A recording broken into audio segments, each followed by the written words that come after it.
Okay, since Hades 2 is in early access right now, I should make a video on that. But unfortunately, my hardware isn't strong enough to record that. So let's go back to where it all started. Let's go back to the game that started this series. Let's go back to the game that rebirthed one of the best video game genres to ever exist. Let's go back to Hades. If you haven't heard of Hades, then what the fuck is wrong with you? How could you not have heard of one of the best roguelikes to ever exist, you uncultured fuck?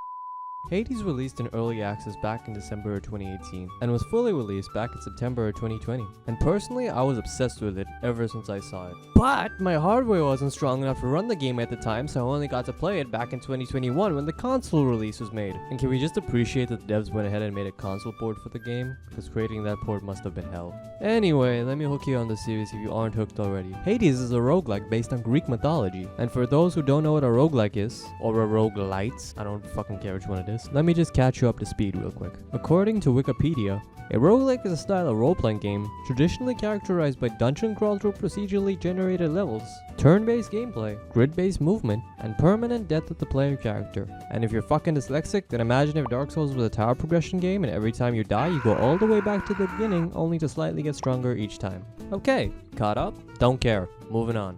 Hades really isn't centered around Hades himself, but rather his son, Zagreus, who kinda fucking hates his pops. And thus, with the burden of daddy issues, comes the price of being unfathomably hot. But that's besides the point. Hey, eyes up here. Degenerate fuck, with your shitty ass posture. Yeah, I see you. Fucking scoliosis looking ass. Anyway, the main objective of Zagreus is to escape the underworld and join the other Olympian gods up in Olympus. This doesn't mean it's gonna be easy though. Once you're in the underworld, there is no escape. Dear old dad makes you very aware of that, and there is no exception for you either. However, this doesn't stop you, obviously. Zagreus takes shit from nobody and attempts to escape the underworld anyway. Ooh, he's so rebellious.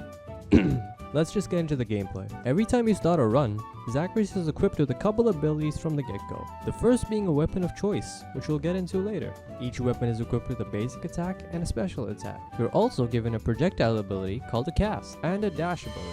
Accepting boons from the gods will change these abilities based on what god gave you a boon. Speaking of which, every run in Hades is unique due to the boon mechanic. Hey Zuko, what's a boon? I'm glad you asked, alternate version of my avatar, who I have yet to name. Boons are gifts given to you by your fellow Olympian gods who aid you through your attempts to escape.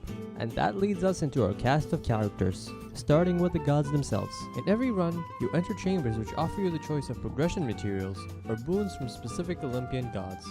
Holy fuck, why is everyone so hot?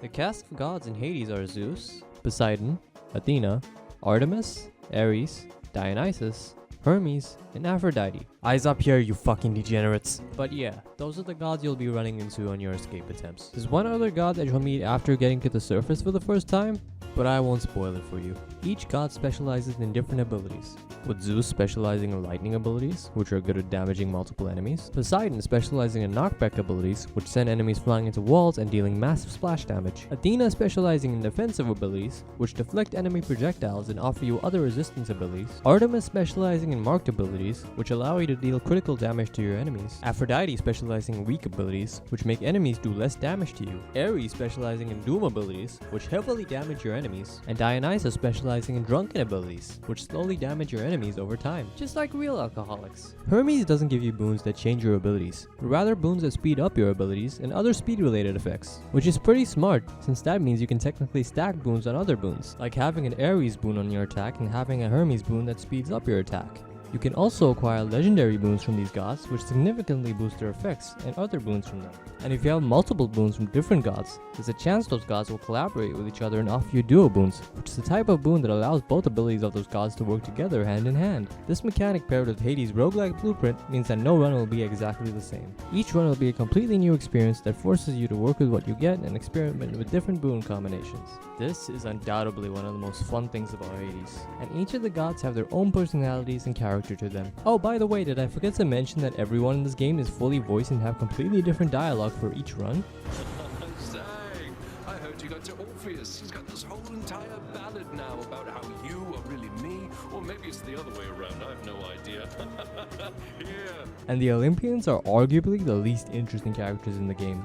We didn't even get to the House of Hades yet. Every time you die, you return to the House of Hades through the Pool of Styx, where you can interact with various NPCs. Each character in Hades has their own storyline that you can progress while playing the game and offering them bottled nectar, which increases your bond with that character. The dialogue system in Hades is actually really impressive, as every character comments on your actions in the game. Sometimes they comment on a specific weapon you may have just unlocked, or congratulate you on your achievements as you progress through the game.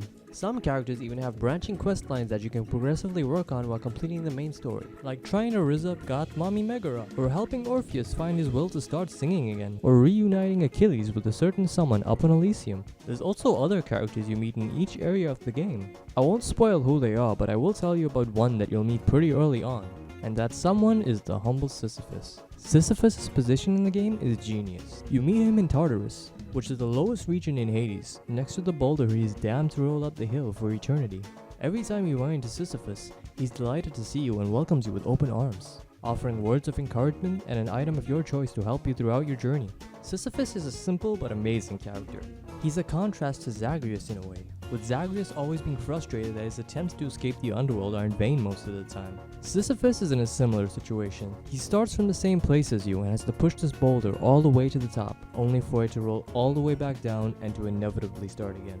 And he doesn't really see it as a bad thing. He's had plenty of time to reflect on his deeds and treat this act as if it's mundane. Just like how you, the player, may find death frustrating at first, and slowly begin to accept that death is part of the game and isn't to be feared. It's truly an amazing little detail. Anyway, how many inches of Thanatos do you think I can fit? I mentioned earlier that you acquire different weapons in Hades that drastically change your playstyle. There are 6 weapons you get to choose from. Starting with Zagreus' Stygian Blade, which is your basic sword weapon with its special being a ground slam. Varata the Eternal Spear. Personally, my least favorite weapon, but does decent range damage. The attack button can be held down to do a spin attack, and the special throws the spear at you. Aegis, the Shield of Chaos. Really boring at first since the attack is just a repeated. Hold down the attack button to charge forward at enemies and be completely invulnerable from the front, and the special flings the shield at enemies bouncing from target to target. Koronach the Heartseeker. A weapon I really enjoy actually, even though it's a bow. Hold down the attack to charge an arrow, and the special shoots a flurry of arrows in front of you. Arguably the worst special in the game, but the attack does save it massively, and with some proper build knowledge, the special can become useful later on. The Twin Fists of Malphon. Pretty fun weapon overall. Attack is a bunch of flurry punches, and the special is a big uppercut.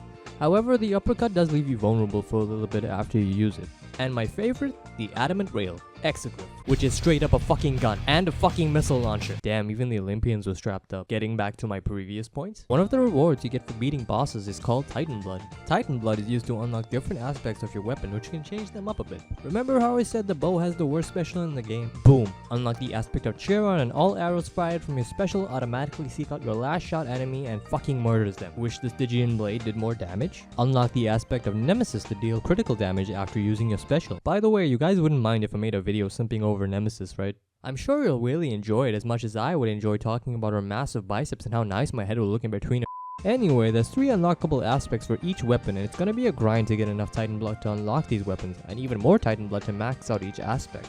Pair that with maxing out everyone's questline and a couple other endgame activities to unlock, and you're gonna be playing Hades for a while.